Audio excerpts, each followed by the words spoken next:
Joining us now is IDF International spokesperson, Major Doron Spielman. Major, thank you for being with us.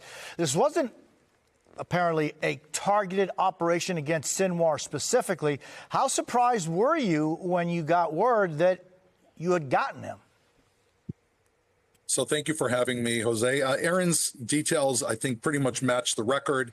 We were on an intelligence-based patrols of the area of southern Gaza known as Rafah. This, by the way, is an area that Israel insisted we had to go into for military reasons, to go after the highest level terrorist leaders. And we were told by many of countries, even our closest allies, we had nothing to achieve in Rafah. And now we can see we were on intelligence patrols. We had information that Sinwar and other high-level intel operatives were in that area, most likely in tunnels. And we tried to flush them out of those tunnels by slowly moving towards them, closing off tunnels, closing off escape routes, hoping that they would try to flee above ground. In fact, we saw 3 terrorists. We assume that that is exactly what they did. They were acting like fugitives. They were in, as you can see, an already abandoned structure that had been shelled. And we carried out just the same military operation we were doing to look for every terrorist. And this time we were lucky. It was Sinwar. We did not have precise intelligence. And we just feel like good luck shined on the people of Israel and on the world. This is a man of evil. He killed people from more than 20 different countries. He killed thousands of Israelis sleeping in their beds. He is our Osama bin Laden. And today is a day that gives hope to the people of Israel that evil will eventually see justice. Among other things, he was the mastermind of that horrible October 7th massacre that killed 1,200 plus men, women, and children. I'm just wondering, so he was with 2 other people, it seems as though, and again, I'd like your thoughts on it and your information. He was traveling with 2 other people, that's it? Whatever happened to those 2 other people? Who were those 2 other people? And was there any find of any other Hamas forces around that area? Yes, there was. So first of all, those 2 other people were one of the keys that gave away that this was Sinwar's identity even before we found the DNA. One of them was the battalion commander of Khan Yunis, which is a city in northern Gaza. This is his birthplace. In fact, he was known as the Butcher.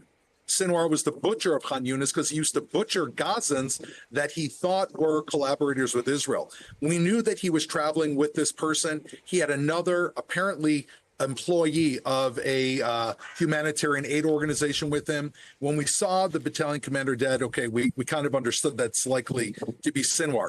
On him, we found thousands and thousands of shekels of cash. We found IDs. We found a gun.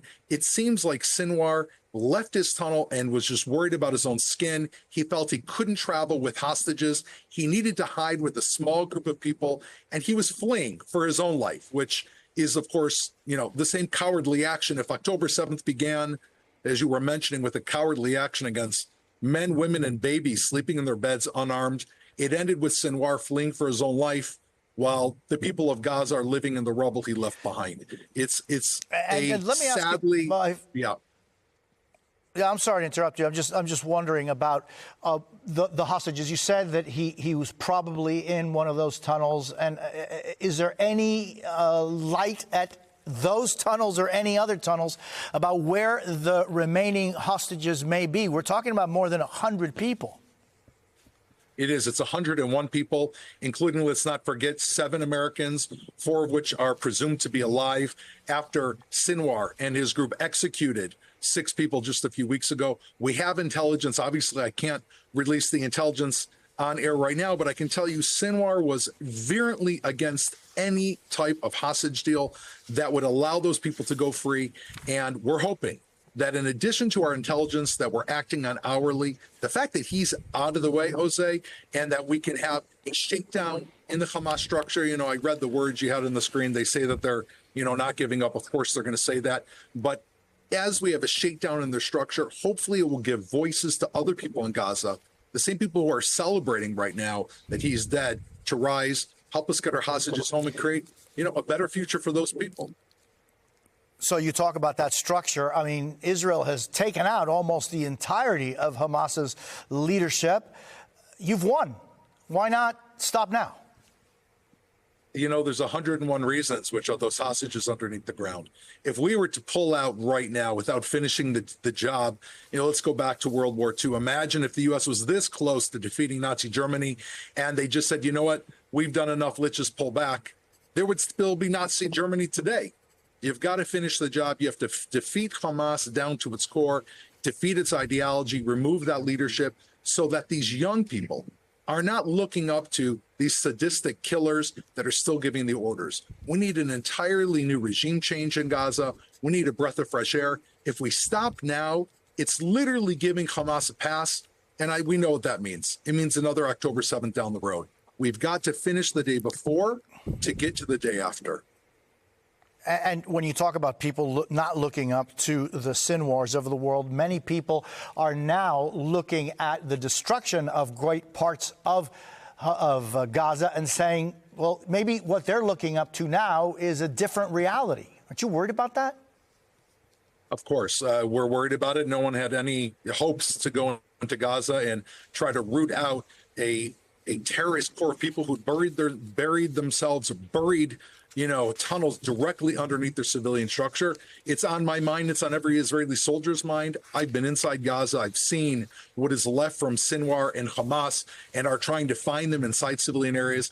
This was what Sinwar wanted. He was hoping that Israel would chase them. He purposely put their infrastructure in civilian areas, hoping the world would see this and cry out. But I can tell you, I feel very hopeful right now because the messages that I've been looking at on the internet, on Telegram, are of people in Gaza, brave people that are saying that this is the greatest day of their lives now that Sinwar is dead. They've even been speaking Hebrew to the Israeli people, saying they want peace. I believe that there are enough people that will realize Sinwar, the evil, brought that destruction on them, that they will move beyond that and into hope, just like the Germans did after Nazi Germany was defeated.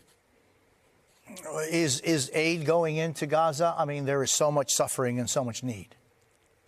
It is going in. We take very seriously what the United States says and also what we feel as well. That aid has been subject to an enormous amount of theft by Hamas, a very poor management inside of Gaza by the humanitarian aid agencies. But we have been pushing a lot of aid in there. 120 trucks of tens of thousands of tons of aid have entered Gaza just in the last few days.